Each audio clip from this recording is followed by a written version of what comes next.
নবীজি বলছেন, আমি যখন মেরাজের রাতে গিয়েছি আমাকে আল্লাহ পাক কিছু আযাব দেখিয়েছেন। কি দেখেছেন ভাই?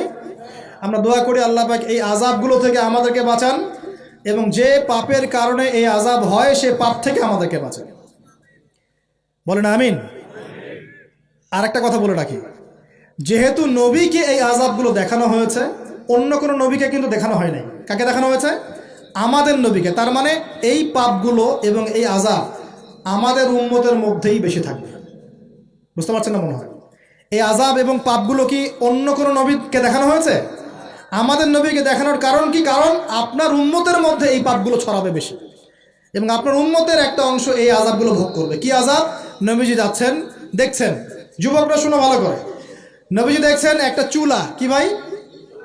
তন্দুর রুটি দেখেছেন যে চুলায় রান্না করে? ঠিক ওই রকম শব্দই হাদিস এসেছে, তন্দুর। এই চুলা এমন চুলা যার মাথাটা হচ্ছে সরু, নিচের দিকটা মোটা, নিচে আগুন জ্বলছে, ভিতরে কিছু মানুষ আছে, নিচ থেকে আগুনের দাবদাহ আসছে। যখনই আগুন আসছে জাহান্নামের, তখন তারা ধাউ ধাউ করে উপরে উঠছে, আবার যখন আগুন নেমে যায় তখন তারা নিচে নেমে যায়। নবীজি মর্মান্তিক দৃশ্য দেখে বললেন যে এরা কারা, যাদেরকে এমন আযাব দেওয়া হচ্ছে? জিবরাইল আলাইহিস সালাম বললেন, যুবক ভাই শোনেন ভালো করে, জিবরাইল আলাইহিস সালাম বললেন, এরা হচ্ছে আপনার উম্মতের সেই সব ব্যক্তি যারা বিবাহ বহির্ভূত জিনা করেছিল। এই পাপটা মারাত্মক। আল্লাহ পাক আমাদের সবাইকে পাপ থেকে ফিরে আসার তৌফিক দান করুন, এবং এই পাপ যদি করে থাকেন হতাশ হবেন না, তওবা করে আজকেই ফিরে আসবেন। তওবা করলে আল্লাহ পাক যে কোনো পাপ মাফ করে দেবেন ইনশাআল্লাহ। আর নবী সাল্লাল্লাহু আলাইহি ওয়াসাল্লামকে কেন দেখানো হলো? কারণ তার উম্মতের মধ্যে জিনার পাপ ছড়িয়ে পড়বে বেশি। কিসের মধ্যে? চুলার মধ্যে শাস্তি দেওয়া হচ্ছে, চুলায় শাস্তি দেওয়া হচ্ছে। নবীজি বলছেন তাদের ভিতর থেকে এত দুর্গন্ধ বের হচ্ছিল যেন মনে হচ্ছিল যে কোনো পাবলিক টয়লেটের পাশ দিয়ে আমরা যাচ্ছিলাম। প্রিয় ভাই, আল্লাহর ওয়াস্তে জেনার ধার কাছেও যায় না। আল্লাহ পাক বলেছেন ওয়ালা তাকরাবু জিনা, জেনার কাছেও যেও না। তো এক নাম্বার শাস্তি কি রেখেছেন নবী সাল্লাল্লাহু আলাইহি ওয়াসাল্লাম?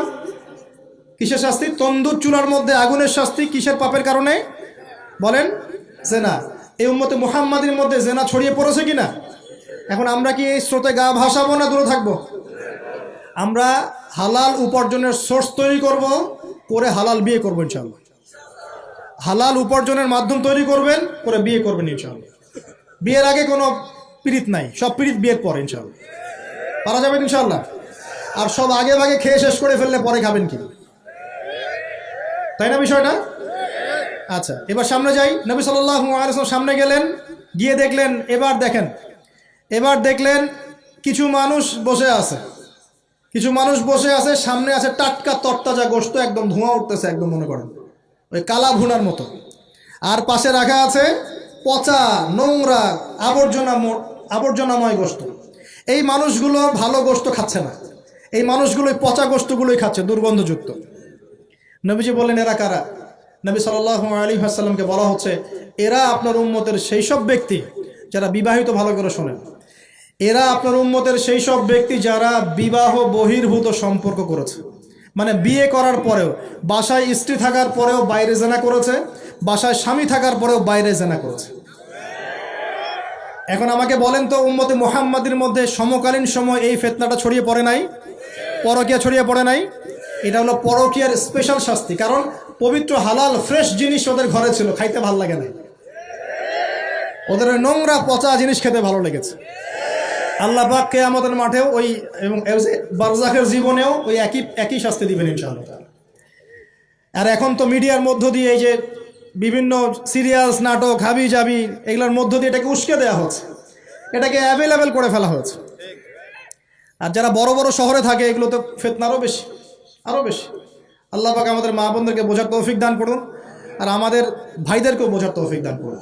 আমাদের সবাইকে আল্লাহ পাক পরকীয়ার মতো নোংরা পাপ থেকে হেফাজত করুন, বিবাহ বহির্ভূত সম্পর্ক থেকে হেফাজত করুন। আরও সামনে যান, নবীজি দেখলেন এবার একটা রক্তের নদী। কিসের নদী ভাই? প্রশ্ন করব কেন রক্তের নদী? উত্তর দিতে হবে। ওই রক্তের নদীতে আল্লাহ পাক কিছু মানুষকে রেখেছেন, ফেরেশতারা পাথর দিয়ে তাদের মাথা ফাটিয়ে দিচ্ছে, পাথর ছিটকে অন্য জায়গায় চলে যাচ্ছে, পাথর নিয়ে আসার মুহূর্তের মধ্যেই মাথা আবার জোড়া লেগে যাচ্ছে, আবার পাথর দিয়ে মাথা ফাটিয়ে দেওয়া হচ্ছে, আবার পাথর ছিটকে চলে যাচ্ছে। নবীজি জিজ্ঞাসা করলেন এরা কারা যাদেরকে শাস্তি দেওয়া হচ্ছে? নবী সাল্লাল্লাহু আলাইহি ওয়াসাল্লামকে জিবরাইল আলাইহিস সালাম বললেন, এরা আপনার উম্মতের সেই সব ব্যক্তি যারা সুদখোর ছিল। কি ছিল? এখন বলেন রক্তের নদী কেন? বলেন। সুদের মধ্য দিয়ে এক শ্রেণীর মানুষ ধনী হয় আর এক শ্রেণীর মানুষ গরিব হয়। সুদের মধ্য দিয়ে গরিব মানুষের রক্তটাকে চুষে খাওয়া হয়। এই কারণেই কিয়ামতের মাঠে এবং বারজাখের জীবনে রক্তের নদীতে ফেলে মাথাটা ফাটিয়ে দেওয়া হবে। মাথা কেন ফাটানো হবে? এই মাথা দিয়ে শয়তানি বুদ্ধিটা বের করেছিল যে ইন্নামাল বাইউ মিসলু, হচ্ছে ব্যবসার মতোই। এই শয়তানি কোত্থেকে বের হইছে? এই মাথা থেকে। এই কোন মাথা পাঠায় দেওয়া হবে। আল্লাহ পাকের শাস্তি খুব নিপুণ। আমি একটু চিন্তা করার চেষ্টা করেছিলাম আজকে কেন এই শাস্তিগুলো এইভাবে আসবে। আল্লাহু আ'লাম বিসওয়াব, আল্লাহ ভালো জানেন, তবে আমাদের কাছে এটা মনে হয়। এরপর সামনে যান। এই পাপের কারণেই আরও কিছু মানুষকে শাস্তি পেতে দেখা গেছে। নবীজি দেখেছেন আরও এক শ্রেণীর মানুষ যাদের পেটটা ফুলে আছে। প্রাসাদ দেখেছেন? অট্টালিকার মতো পেটটা ফুলে আছে, ভিতরে সাপ কিলবিল করছে। না না না না না, নবীজিকে জিজ্ঞাসা করলেন এরা কারা? এই হাদিসেও আছে এরা ছিল আপনার উম্মতের সুদখোর ব্যক্তিরা, পেটের ভেতর সাপ কিলবিল করছে। আর একটা জায়গায় তিনটা দেখা গেছে সুদখোরের শাস্তি। কয়টা ভাই? তিনটা। একটা দেখলাম রক্তের নদীতে মাথা ফাটানো, একটা হচ্ছে পেটের মধ্যে সাপ কিলবিল করছে, আরেকটা হচ্ছে দেখলেন কিছু মানুষ পানিতে হামাগুড়ি দিচ্ছে এবং পাথর খাচ্ছে। কি খাচ্ছে ভাই? পাথর। এবং এই পাথরটা ভিতরে যাচ্ছে, গিয়ে পিছনের রাস্তা দিয়ে বের হয়ে যাচ্ছে। নবীজি বলেন এরা কারা? একই উত্তর দিলেন জিবরাইল আলাইহিস সালাম, এরা হচ্ছে আপনার উম্মতের সুদখোর ব্যক্তিরা।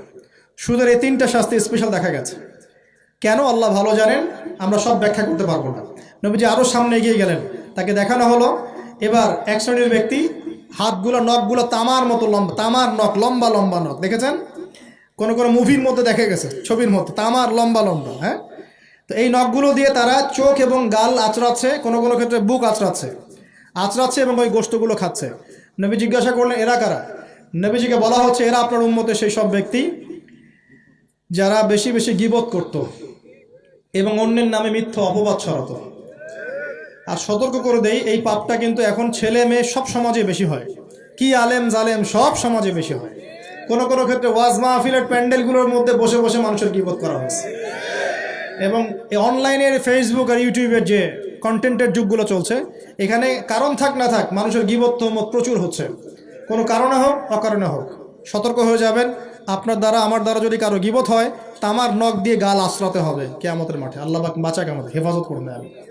এবং এই পাপের আরেকটা শাস্তি দেখা হয়েছে, ওই যে নিজের ভাইয়ের গোশত ছিঁড়ে ছিঁড়ে খাচ্ছে। এক শ্রেণীর মানুষকে আগুন খাওয়ানো হচ্ছে এবং আগুনগুলো পিছনের রাস্তা দিয়ে বের হয়ে যাচ্ছে। জিজ্ঞাসা করা হলো তারা কারা? নবীজিকে বলা হচ্ছে এরা আপনার উম্মতের সেই সব ব্যক্তি যারা এতিমের মাল ভক্ষণ করত। এতিমের মাল অন্যায়ভাবে ভক্ষণ করে খেয়ে ফেলত। আছে কি নাই সমাজের মধ্যে? নবীজি আরও সামনে গেলেন, দেখলেন এক শ্রেণীর মানুষ কাঁধে অনেক বোঝাগুলো হালকা করার বদৌলতে উল্টা তারা বোঝা হালকা না করে আরও কিছু বোঝা ঘাড়ে নিচ্ছে। লাকড়ির বোঝা ঘাড়ে নিয়ে পথ চলার চেষ্টা করছে, কিন্তু পথ চলতে পারছে না। নবীজি বলেন এরা তো অদ্ভুত, এরা তো চাইলে বোঝা হালকা করে চলতে পারত, বোঝা আরও নিয়ে চলছে কেন? নবীজিকে বলা হচ্ছে এরা আপনার মধ্যে সেই সব ব্যক্তি যারা দায়িত্ব যতটুকু নিয়েছিল অতটুকু তো পালন করতে পারতই না, আরও দায়িত্ব চেয়ে নিত মানুষের কাছে। দায়িত্ব চেয়ে নেওয়ার সংস্কৃতি চলছে না এখন। যোগ্যতা থাক আর না থাক, মানুষ দায়িত্ব চাচ্ছে না। দায়িত্ব না দিলে লাভ করে। যোগ্যতা থাক না থাক, মানুষকে দায়িত্ব চেয়ে নিচ্ছে কি না? দায়িত্ব নেওয়াটা বড় কথা নয়, পালন করাটা বড় কথা। না করতে পারলে এই শাস্তি ভোগ করতে হবে। আল্লাহ পাক আমাদের সবাইকে হেফাজত করুন, আমিন। এবার সামনে গেলেন, দেখলেন এবার তো মুশকিল। সামনে গিয়ে দেখলেন এক শ্রেণীর মানুষ, কয়েকটা মানুষ না, এক শ্রেণীর মানুষ যাদের জিহ্বাগুলোকে, ঠোঁট আর জিহ্বাগুলোকে আগুনের কেচি দিয়ে কেটে ফেলা হচ্ছে। নবীজি বললেন এরা কারা? রাসূল সাল্লাল্লাহু আলাইহি ওয়াসাল্লামকে বলা হচ্ছে এরা আপনার উম্মতের সেই সব ব্যক্তি যারা ছিল ওয়াইজ বক্তা, আলেম ওয়াইজ বক্তা, যারা মানুষের সামনে দ্বীনের কথা বলতো কিন্তু নিজেরাই সেই দ্বীনের প্রতি আমল করত। আল্লাহ রাব্বুল আলামিন আমাকে এবং আপনাদের সবাইকে এই মর্মান্তিক শাস্তি থেকে বাঁচান। যা বলবো তার উপর আমল করার তৌফিক দান করুন, যা জানবো তার উপর আমল করার তৌফিক দান করুন। যা বলি আমল করি না সেটা প্রয়োজনে বলার দরকার নাই। যেটা আমল করি না সেটা প্রয়োজনে বলার দরকার নাই। আল্লাহ পাক আমাদেরকে রাসূলের সুন্নাহ মাফিক দাওয়াতি কাজ করার তৌফিক দান করুন এবং এই শ্রেণীর বক্তার অন্তর্ভুক্ত হওয়া থেকে আল্লাহ পাক আমাদেরকে বাঁচান। এইভাবে তিনি আরও বেশ কিছু শাস্তি দেখলেন, তারপর তাকে ফিরিয়ে আনা হলো। এই মেরাজের ঘটনা এভাবে শেষ হলো। এখন এই পুরো মেরাজের ঘটনা আমরা যা শিখলাম, রাসূলুল্লাহ সাল্লাল্লাহু আলাইহি ওয়াসাল্লামের এই মেরাজ উম্মতে মুহাম্মাদের জন্য খাস কিনা, আমাদের জন্য খাস কিনা? এরকম ঘটনা কি বিশ্বে আর কোথাও ঘটেছে? এই পুরো হিস্ট্রির মধ্যে কি এরকম ঘটনা কখনো ঘটেছে? অন্য কোনো নবীর সাথে ঘটেছে? অন্য কোনো উম্মতের সাক্ষী আছে? আমরা সাক্ষী আছি, আমাদের নবীর সাথে ঘটেছে। আমাদের নবীর ক্ষেত্রে জীবনে এই বিস্ময়কর ঘটনা একবার ঘটেছে। আল্লাহ পাক কি কোনো নবীকে তার কাছে নিয়ে ওহী করেছেন? আসুন এই মেরাজে যে বিষয়গুলো আমরা শিখলাম, আমরা সবাই এর উপর আমল করার চেষ্টা করি। আল্লাহ পাক তৌফিক দান করুন।